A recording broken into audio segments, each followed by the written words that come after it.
ಹಂಗಾಗಿ ಪ್ರಬಂಧಕ್ಕೆ ಮತ್ತೆ ನೀವೇನೇನು ಕವನ ಇರ್ಬೋದು ಪ್ರತಿಯೊಂದಕ್ಕೂ ಒಂದು ಬಹುಮಾನ ಅಂತ ಇಟ್ಟಿದ್ದೀವಿ. ಒಂದು ಪ್ರಶಸ್ತಿ ಪತ್ರ ಕೊಟ್ಟು ನಿಮಗೆ ಗೌರವ ಸಲ್ಲಿಸ್ತೀವಿ. ಯಾಕೆ ಅಂದರೆ ನಿಮಗೆ ಇನ್ನೂ ಮುಂದೆ ಬರೆಯೋಕ್ಕೆ ಹೆಚ್ಚಿನ ಪ್ರೋತ್ಸಾಹ ಸಿಗಲಿ ಅನ್ನೋ ಒಂದು ಉದ್ದೇಶ.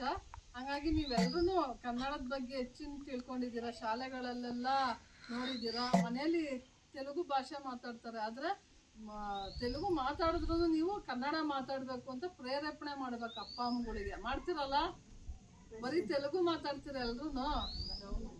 ಅದಕ್ಕೋಸ್ಕರ ಈ ಒಂದು ಕಾರ್ಯಕ್ರಮ, ಈ ಗ್ರಾಮೀಣ ಭಾಗದಲ್ಲಿ ಇಂಥ ಒಂದು ಕಾರ್ಯಕ್ರಮಗಳು ಮಾಡಿದಾಗ ಹಳ್ಳಿ ಗ್ರಾಮಸ್ಥರು ಇರ್ಬೋದು, ಹಳ್ಳಿ ಮಕ್ಕಳಿಗಿರ್ಬೋದು, ಎಲ್ರಿಗೂ ಸಹ ಕನ್ನಡ ಮಾತಾಡಬೇಕು, ಕನ್ನಡದ ಮಹತ್ವ ಅಂದ್ರೆ ಏನು ಅನ್ನೋ ಒಂದು ವಿಷಯ ಗೊತ್ತಾಗ್ಲಿ ಅನ್ನೋದಕ್ಕೋಸ್ಕರ ನಾವು ಈ ನಮ್ಮ ಹಳ್ಳಿಯಲ್ಲಿ ಸಾಹಿತ್ಯದ ಬಗ್ಗೆ ಒಂದು ಅರಿವು ಮೂಡಿಸುವಂತ ಕಾರ್ಯಕ್ರಮ ಮಾಡ್ತಾ ಇದ್ದೀವಿ.